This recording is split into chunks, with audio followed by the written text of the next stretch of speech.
Hey everybody, Mr.E here, and in this video I want to show you how to communicate your ideas effectively through a universal language for sketching, technical drawings.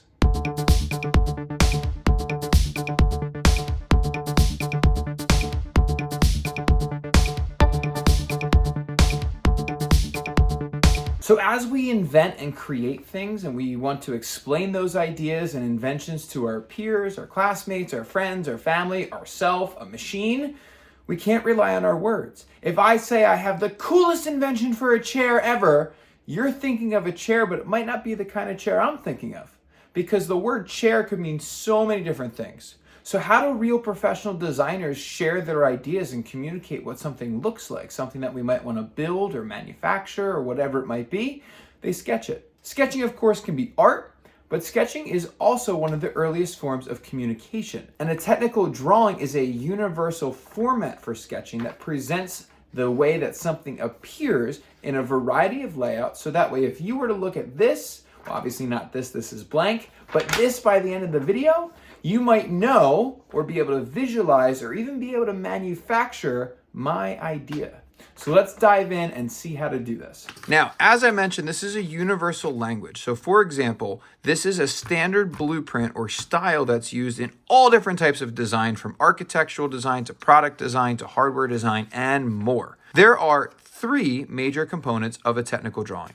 Orthographic sketching, which is where you take an object and you draw in just 2D from different views, typically front view, top view, and right side view.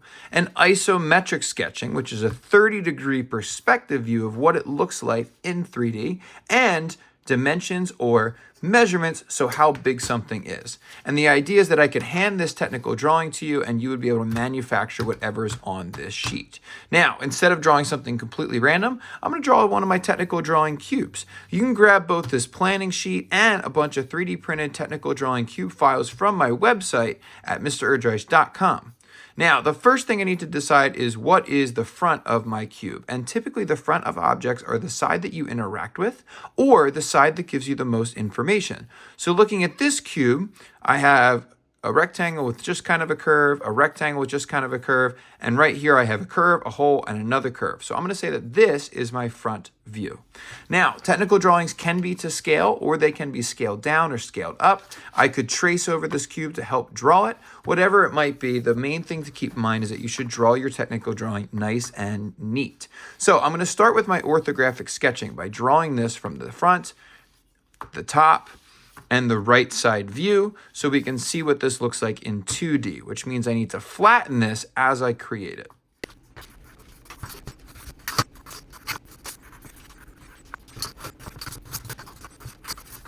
Okay, so here we go. Here are orthographic sketches of this cube that have been flattened. So I have my front view, I have my top view, and I have my right side view. Now, when you're looking at an orthographic view or just a single one, you don't get the entire picture. So for example, from the right side view, when it's perfectly flattened, you can't tell that this is a dished curve. I can see that there's some type of cutout here. I know that this is not connected to this, and I've drawn that. But I don't get to see that it's actually a curve until I look at it from the front view. From the top view, it's the same story. When I look at this from the top, I can see that this is not connected. So I can see that there's some type of dip. But because I can't see the depth of this dip when looking at it in just 2D, it's just simply drawn as a single square. Now, two important things to keep in mind is that you should always line up your views. So I did what's called projection lines, where this and this is lined up across my views to make sure that this is perfectly in line here. The other thing you should do is always draw in pencil, so that way when you make a mistake, you can easily erase it. So now that I have my orthographic drawings, I'm going to go ahead and add my dimensions to this by measuring the different features. And the cool thing about this is that this is the same shape from different views. So I can share measurements. For example, I know that the width here is 2 inches. I don't need to put the width here, because if it's this wide from the top view, like this, then it'll be the same width from the front view.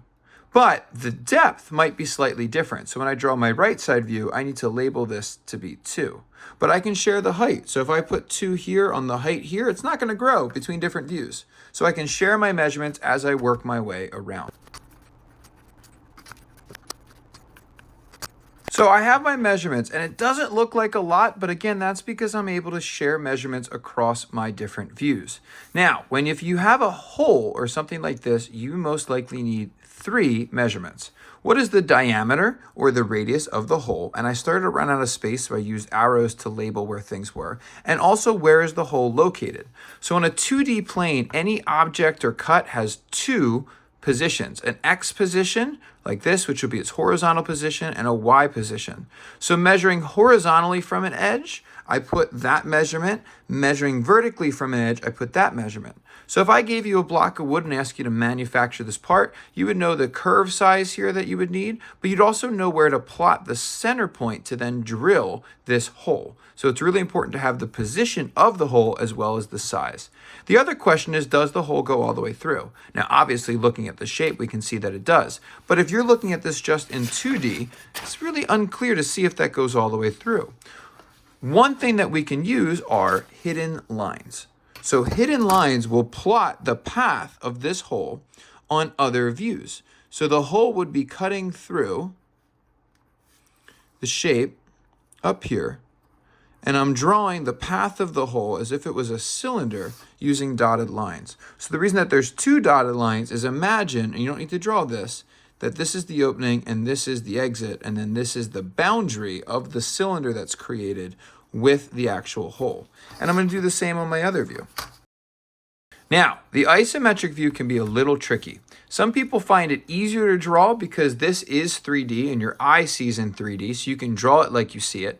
And some people find it to be more challenging to draw because it is a little bit more on the artistic side. But again, the goal is not to create a hyper-realistic sketch of this, but to show you what this would look like as if it was sitting here on the table.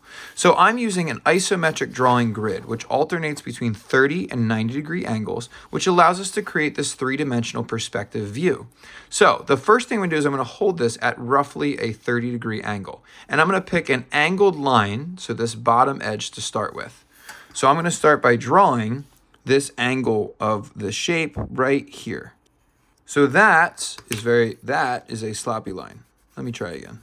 Slightly better. So this is this edge. So from there, I can see that it goes straight up, and then it comes over for a little bit, and then it comes straight down. And I'm changing my perspectives as I work, line by line, drawing my shape. I've now drawn this entire side. From there, you have to come in, maybe not that far, and up, connecting my lines and erasing when I make a mistake. Really cut it close on this drawing here, but that is my cube. Now, you don't ever want to put measurements on your isometric because this is a skewed or perspective view, so the accurate measurements go on your orthographic drawing. What you can do is you can sometimes add shading if you'd like, so you can shade different faces to show depth, or you can also add your hidden lines to show different cutouts as you work.